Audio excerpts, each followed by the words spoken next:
নমস্কাৰ।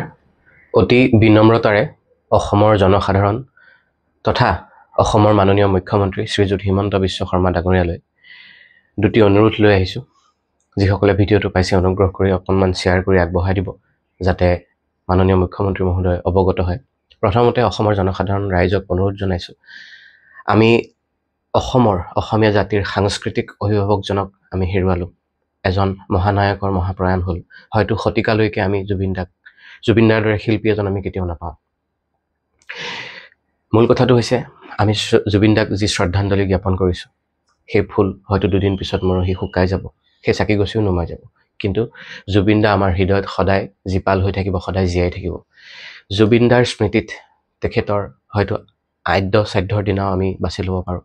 আমি প্ৰত্যেকজন অসমীয়াই তেখেতৰ প্ৰতি শ্ৰদ্ধা মৰম নিবেদন কৰি, আমি যদি তেখেতে ভাল পোৱা, তেখেতে এটা সাক্ষাৎকাৰত কৈছিল যে তেখেতে আটাইতকৈ বেছি গছ ভাল পায়, নাহৰ ভাল পায়। যদি আমি নিজৰ প্ৰাংগণত, হয়তো পদূলিতো হ'ব পাৰে, যদি আমাৰ পদূলিত ঠাই কম, তেতিয়াহ'লে আমি ঘৰৰ যিকোনো এটা অংশত প্ৰাংগণত আমি যদি এটি গছ পুলি জুবিনদাৰ নামেৰে ৰোপণ কৰোঁ, হয়তো তেখেতৰ আত্মাই বেছি আনন্দ পাব, বেছি শান্তি পাব।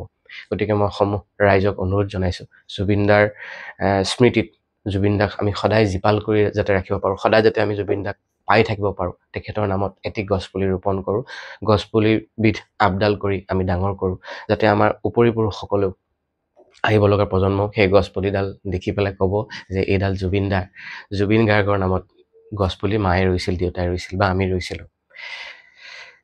মোৰ দ্বিতীয় অনুৰোধটো অসমৰ মাননীয় মুখ্যমন্ত্ৰী মহোদয়লৈ। তেখেতে এই সমগ্ৰ বিষয়টোত ৰাইজৰ প্ৰতি সন্মান জনাই, ৰাইজৰ আৱেগৰ প্ৰতি, ৰাইজৰ দাবীৰ প্ৰতি সন্মান জনাই যি সিদ্ধান্ত লৈছে, যি খৰতকীয়াকৈ তেওঁ সকলোবোৰ কাম নিয়াৰিকৈ পালন কৰিলে, জুবিনদাৰ শেষকৃত্য সমাপন কৰিলে, তাৰ বাবে আমি তেখেতক ধন্যবাদ জনাইছোঁ। আৰু তেখেতক অনুৰোধ কৰিছোঁ যে জুবিনদাৰ সেই আৱেগবোৰক লৈ যিখিনি প্ৰশ্ন উত্থাপন কৰিছে ৰাইজৰ মনত যি প্ৰশ্ন আছে, তেখেতে এই ক্ষিপ্ৰতাৰে তেখেতে তদাৰক কৰে, যাতে তদন্তখিনি আৰু সোনকালে শেষ হয়, ৰাইজে উত্তৰবোৰ পায়।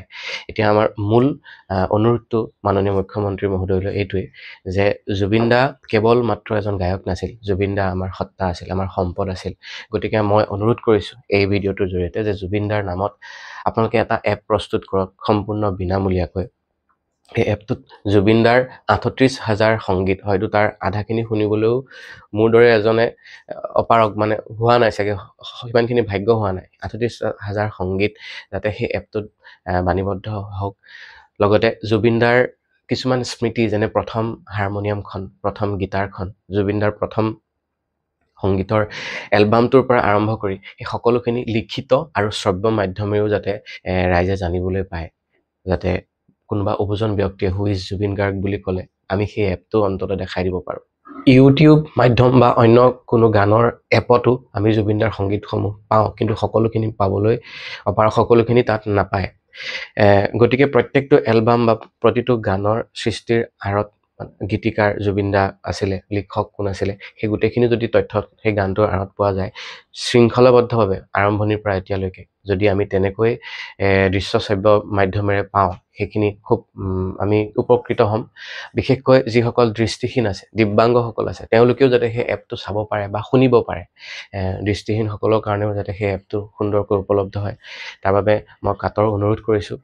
মাননীয় মুখ্যমন্ত্ৰী মহোদয়লৈ শেষ অনুৰোধ এইটোৱেই, আমি জুবিন যুগৰ মানুহ আছিলোঁ, কিন্তু আমাৰ পিছৰ প্ৰজন্মই হয়তো জুবিনদাৰ বিষয়ে শুনিবলৈহে পাব বা পঢ়িবলৈহে পাব, সাক্ষাৎ দেখাটো কেতিয়াও নাপায়।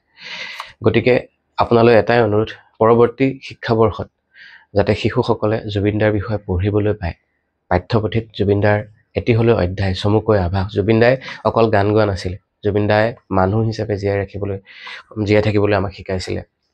জাতি ধৰ্ম বৰ্ণ নিৰ্বিশেষে সকলো আহিছিল তেখেতৰ শেষ যাত্ৰাত।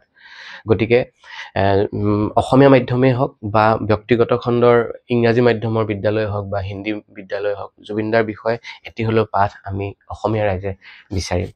এইখিনি আছিল মোৰ শেষ অনুৰোধ। ধন্যবাদ। জয় অসম, জয় জুবিনদা। জুবিনদা অমৰ হওক।